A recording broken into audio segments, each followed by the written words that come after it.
और कांग्रेस का सबसे जो गहरा असूल है ये है कि जनता लोकतंत्र में सर्वोपरि होती है, जनता की हमेशा सुनवाई होनी चाहिए। ఈ కాంగ్రెస్ ప్రభుత్వం యొక్క ఒకే ఒక లక్ష్యం ఏమిటంటే అది ప్రజల కోసం పనిచేస్తోంది. ప్రజలు తమ సమస్యలు ఏమి చెప్పినా ఎప్పుడు చెప్పినా వినడానికి సిద్ధంగా ఉంటుంది. यहाँ बैठे एक एक नेता को ये मालूम है कि उनकी जवाबदेही आपके प्रति है। ఇక్కడ కూర్చున్నటువంటి ప్రతి నేత, గెలిచినటువంటి ప్రతి నేత మీకు సమాధానం చెప్పాల్సి ఉంటుంది అనేటటువంటి ఒక భయంతో ఉంటారన్న సంగతి మీ అందరికీ తెలుసు. यहाँ बैठा एक एक नेता जानता है कि सत्ता आपने दी है, शक्ति आपने दी है, सम्मान आपने दिया है और उस सम्मान और उस शक्ति का आदर होना चाहिए। మీరు ఈ ప్రభుత్వానికి కావాల్సినటువంటి శక్తిని ఇచ్చారు, ఒక శక్తివంతమైనటువంటి ప్రభుత్వాన్ని ఇచ్చారు. ఈ ప్రభుత్వం యొక్క శక్తి యుక్తులు ఏవైతే ఉన్నాయో అవన్నీ మీ సేవకు పనికి రావాలి, అవన్నీ మీకు ఉపకరించాలి. इसीलिए जो गारंटी आपको दी थी हमारी प्रदेश सरकार ने, उसको पूरा करने का काम सरकार बनते ही शुरू हो गया। స్నేహితులారా, ఏ రాజ్యాంగాన్నైతే పరిపూర్ణంగా తీసేయాలనేటటువంటి ప్రయత్నం జరుగుతుందో ఆ ప్రయత్నాలకి గండి కొట్టడం అనేటటువంటిది ఇక్కడి నుండే ప్రారంభం కావాలి. और इनसे वो सुविधाएं मिली आपको जो बाकी देश में नहीं मिल रही हैं। जहां जहां भाजपा की सरकार है वहां लोग तड़प रहे हैं, तरस रहे हैं। ఎక్కడైతే భారతీయ జనతా పార్టీ ప్రభుత్వాలు దేశంలోని వివిధ రాష్ట్రాల్లో ఉన్నాయో అక్కడ ప్రజలు సౌకర్యాలు లేక, పథకాలు లేక అల్లాడుతున్నారు అనేటటువంటి విషయాన్ని మీరు గుర్తుపెట్టుకోవాలి. यहाँ सिलेंडर 500 रुपए का है, बाकी प्रदेशों में कल मैं उत्तर प्रदेश से आई, 1200 रुपए का सिलेंडर है उत्तर प्रदेश में। ఇక్కడ తెలంగాణ రాష్ట్రంలో 500 రూపాయలకు ఇంట్లో సిలిండరు దొరుకుతుంది. నేను నిన్న ఉత్తరప్రదేశ్ రాష్ట్రాన్ని పర్యటించినప్పుడు అక్కడ 1200 రూపాయలకు సిలిండరు అమ్ముతున్న సంగతి తెలుసుకున్నాను. महंगाई का सामना करने के लिए जनता के लिए कोई सहायता नहीं है, कोई समर्थन नहीं है। ప్రజలకి రకమైనటువంటి సహకారం కానీ ఏ రకమైనటువంటి సహాయం కానీ భారతీయ జనతా పార్టీ ప్రభుత్వాలు ఇవ్వడం లేదు. बीजेपी की केंद्र सरकार में 10 सालों में सिर्फ और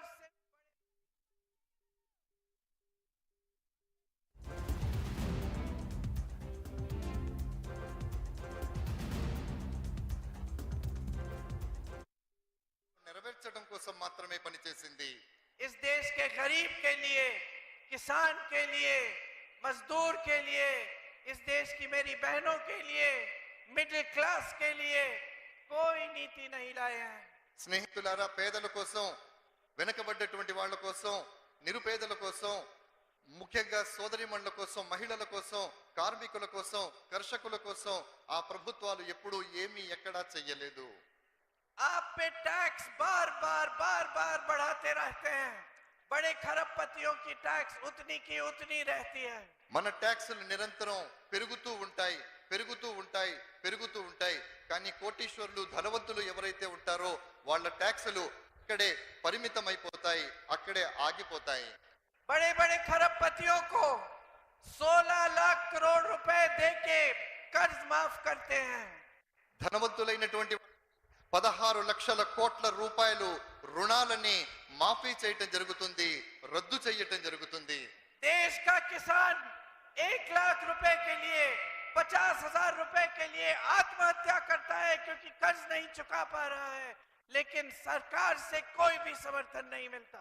స్నేహితులారా, పేద రైతులు ఎవరైతే ఉంటారో వాళ్ళు 50,000 కోసం 1,00,000 రూపాయలు రుణం కట్టలేక ఆత్మహత్యలు చేసుకుంటున్నటువంటి పరిస్థితులు మనం చూస్తున్నాం. వాళ్ళకి ప్రభుత్వం నుండి ఎప్పుడు ఎలాంటి సహకారం అందడం లేదు. उसके खेत खराब होते हैं, नुकसान होता है, बारिश से, ओले से भुगतान नहीं मिलता, कर्ज लेना पड़ता है। उसकी बेटी की शादी होती है तो कर्ज लेना पड़ता है, उसके बच्चों को शिक्षित करना है तो कर्ज लेना पड़ता है और सरकार की तरफ से कोई मदद नहीं आती। స్నేహితులారా, వర్షాలు పడ్డా, వడగళ్ల వానతో పంటలు నష్టపోయినా వాళ్లకు ఎలాంటి పంట సహాయం దొరకడం లేదు. వాళ్ళ అమ్మాయి పెళ్లి చేయాలన్నా, పిల్లలకు చదివించాలన్నా, అనారోగ్యంతో ఆసుపత్రికి వెళ్ళినా వాళ్ళు ఆ డబ్బులు తెచ్చుకోవటం కోసం అధికమైనటువంటి వడ్డీ రేట్లతో రుణాలు తీసుకోవాల్సినటువంటి పరిస్థితులు ఏర్పడుతున్నాయి. ప్రభుత్వం ఎలాంటి సహకారాన్ని అందించటం లేదు. जो लोग मेहनत से अपने छोटे छोटे बिजनेस, छोटे कारोबार शुरू करते हैं, उनके लिए मुश्किलें बढ़ती चली गई इन 10 सालों में. उनको చిన్న చిన్న వ్యాపారాలు చేసేటటువంటి వాళ్ళు ఎవరైతే ఉన్నారో వాళ్ళు చిన్న చిన్న వ్యాపారాలు చేసేటటువంటి వాళ్ళ సమస్యలు ఏటికి ఆ ఏడాది పెరుగుతూ పోతున్నాయి, పెరుగుతూ పోతున్నాయి, పెరుగుతూ పోతున్నాయి.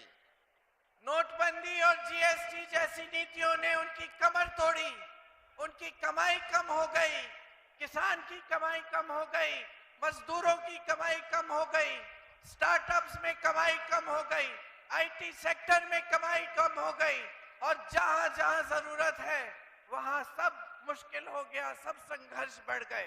స్నేహితులారా, నోట్ల రద్దు కానివ్వండి, జిఎస్టి కానివ్వండి, ఇవి రావడం వల్ల సామాన్యుని యొక్క నడ్డి విరిగిపోయింది. రావాల్సినటువంటి పెట్టుబడులు రావడం లేదు, వ్యాపారాలు చేసుకునేటటువంటి వ్యాపారాలు కుంటుపడిపోయాయి, విద్యా వ్యవస్థ సమూలంగా నాశనం అయిపోతుంది. కాబట్టి ఎక్కడ అభివృద్ధి జరగాలో అది జరగడం లేదు, అది ఎక్కడ ఎవరి కోసం జరగాలో వాళ్ళ కోసం మాత్రమే జరుగుతోంది.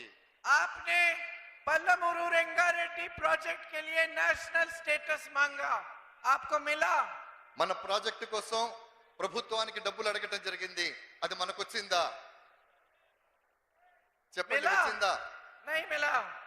आपने आईआईएम, केंद्रीय विद्यालय, मेडिकल कॉलेज, नवोदय विद्यालय मांगा, इनमें से एक भी आपके क्षेत्र में आया? ఐఐఎం, మెడికల్ కాలేజ్, నవోదయ లాంటి విద్యా సంస్థలు మన ప్రాంతానికి కావాలని మనం ప్రభుత్వం